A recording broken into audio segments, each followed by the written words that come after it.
Hey everyone, Sumo Spiffy here. We got the big man on deck for today's preview as we're going to take a look at TERUNOFUJI and DAIEISHO.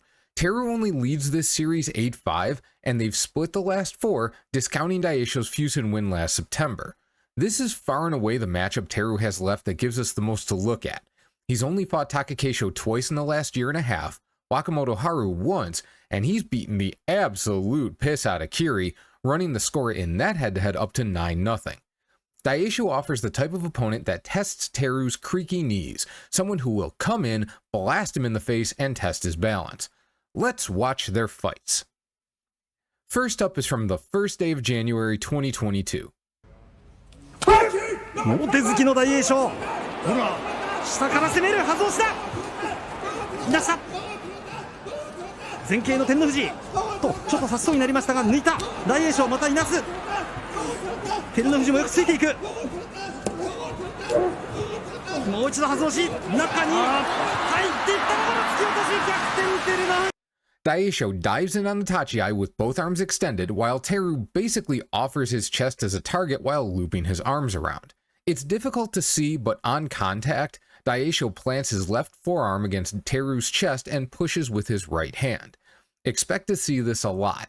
DAIEISHO's plan against almost everyone is to try and run over or through them, and against the Kaiju, he has to charge in with everything he's got. TERUNOFUJI, for his part, knows he has the advantage over basically everyone, so once he's determined how he wants to open the fight, if his opponent isn't likely to change strategy, he doesn't usually need to either. DAIEISHO wants to push, Teru wants to control his arms. Initially at least, DAIEISHO gets what he wants. He pushes Teru enough to prevent the clamp on his left arm, and without the clamp, Teru's left arm reaching under DAIEISHO's right can't accomplish much.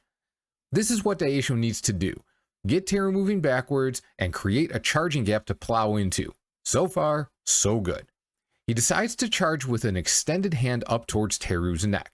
On the one hand, continually pushing Teru's chest is predictable and Teru will find a way to stop it. On the other, Teru has about 5 inches on DAIEISHO, and you can see how it's hard for DAIEISHO to bend Teru the way, say, Abi does to people. He's still able to push hard enough to get Teru back on one foot, so it's not a bad tactic.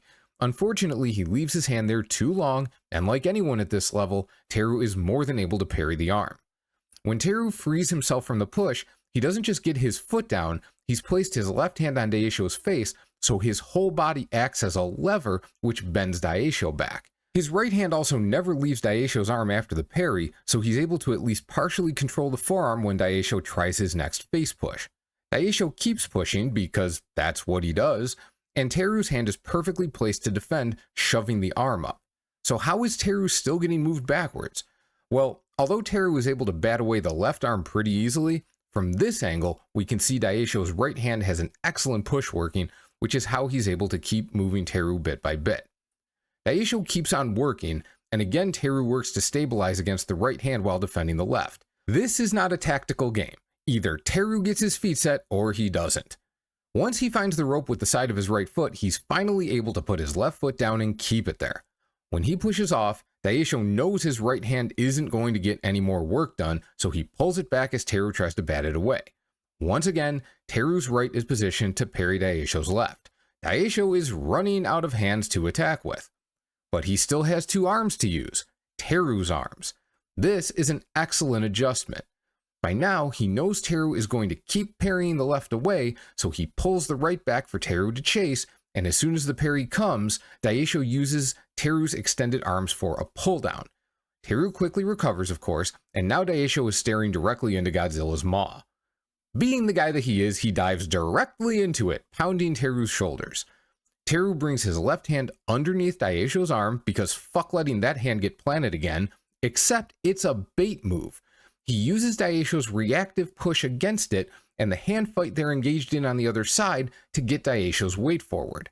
Now it's pushdown time, but DAIEISHO shoves him off. Now it's a battle for who controls DAIEISHO's hands. Teru briefly explores another reach for DAIEISHO's head, but quickly responds to the encroaching right hand by clamping down. DAIEISHO immediately rips his arm free, and on the other side we can see his left hand is pressed against Teru's shoulder with Teru's arm on his elbow. With his hand free, DAIEISHO can extend and keep Teru from being in a position to clamp high, but he can't possibly move Teru from here, so he can't keep this position. He baits Teru the same way Teru baited him a few moments earlier.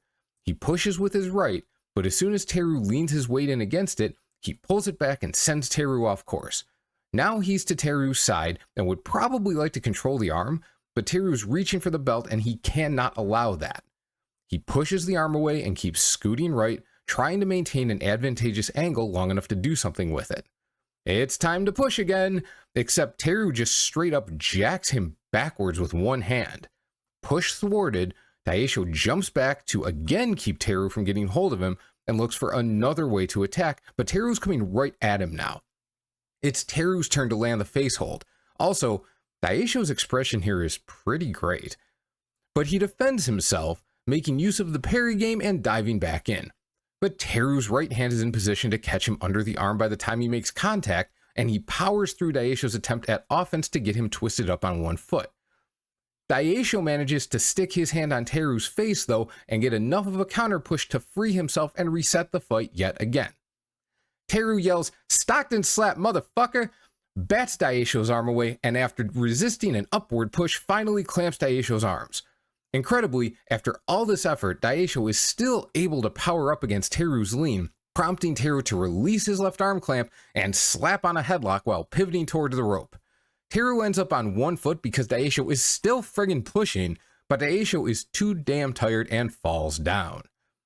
This fight ended up being a good example of how quickly wrestlers at this level need to, and are able to, recognize and react to their opponents, and even find ways to set traps that are built up through practice and repetition over years and not part of a pre-planned strategy. They met again in March, this time not until day 2. 左下がりだ、離れた。あ、ここ攻め込んだ大栄翔、振り出し。 Same tachi-ai? Check. Daieisho gets the push? Check. Sort of. Teru didn't lend his chest as much this time, instead driving forward just a bit harder, so now Daieisho's going backwards. Although this makes sense as a strategy, giving Teru a chance to run Daieisho down rather than absorb strike after strike and push after push, Daieisho gets around Teru's grasping right arm so cleanly it's essentially a mid-fight henka. Teru recovers his balance, however, and even though Daieisho lands his foot against the rope here for a push-off, he's not really at a positional advantage. Daieisho swipes his arms through the air. Did you see that fight where Takakeisho clapped his hands in Teru's face? Why do they do this against TERUNOFUJI? Anyway, Teru neither seems to know or care and rushes in.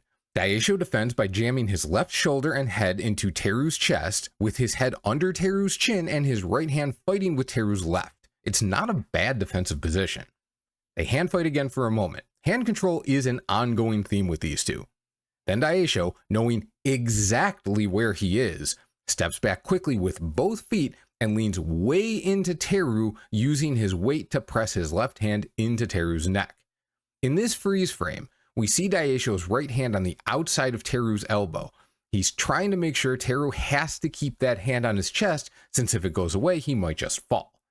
Teru parries the left hand away, of course, then attempts to counter with a left hand to the dome. Daieisho not only parries it, however, but drives his whole body forward while defending, and now, finally, he has Teru in an absolutely foobar position. Teru with one foot on the ground can defend, with no feet, even the champ has a problem. Teru's desperation right hand grab on Daieisho's left elbow slides off, and Daieisho mercifully saves a random elderly person in the crowd from death via falling Yokozuna. Look at what it took for Daieisho to find the winning position. He couldn't just defend and counter, he had to attack as part of his defense for Teru to be vulnerable. And this was the basho where Teru dropped out on day 6. He is the champ for a reason, but Daieisho did manage to win.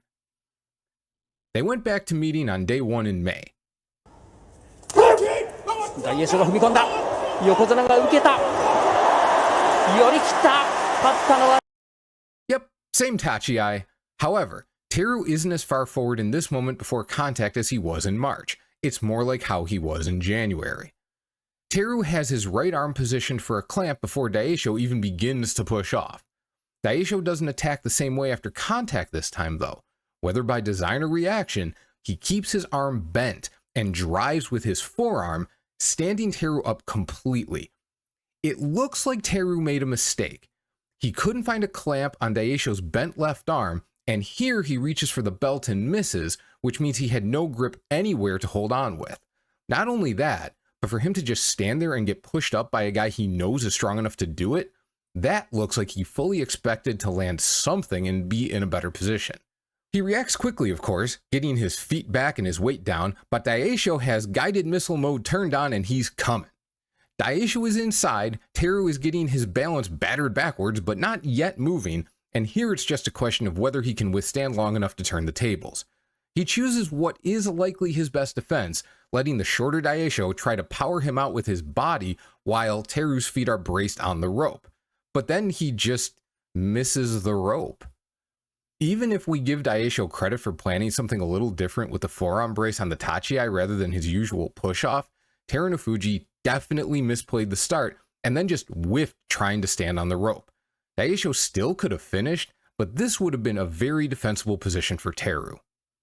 Their most recent meeting was late in July, Teru's final full basho before this one. Jinx. 踏み込んだ下がらない照ノ富士当てがい強烈押し込んだ押し出し Same Tachiai? Of course. Daieisho appears to go back to his push attempt. I say appears because Teru has a decent clamp with his right arm this time and his left hand around Daieisho's elbow. Daieisho can't instantly create the same distance he did in previous matches. He does get free, pushing with his right while wheeling his left arm up and around, and swings it into an upward push on Teru's chest. He pulls the left back though as Teru shoves his right arm away. This isn't even a great parry angle for Teru pushing up on the shorter guy's arm. He's just that strong. Daieisho gets his left back on the chest, but Teru leans into it before it can generate any force and traps it. Teru's left arm sneaks around Daieisho's back as a threat if nothing else. Daieisho knows he can't make Teru go anywhere when he's this stable, so he again makes use of Teru's weight on his hand, pulling the hand back and staggering Teru at least a little. While recovering, Teru swipes his left hand around towards Daieisho's ribs, and Daieisho jumps to the side trying to get away from it, but he's caught and sent out of the ring. So is Daieisho really a close to even matchup for TERUNOFUJI? No, if we're talking about the Daieisho from these fights. He's certainly more dangerous than the vast majority, but he needs a lot more to go right than Teru does to win. The Daieisho we've seen in the last couple of bashos though, when Teru has been out, he's been very solid, and it's noteworthy that he's been much more consistently successful despite not changing his base style. I don't know if he's a favorite against Teru, I mean, realistically nobody is, but it's fair to say that he has a better, perhaps significantly better, chance of beating TERUNOFUJI than he does of beating, say, Kiribayama. That's it for day 12. Like it if you learned something, and I'll see you tomorrow.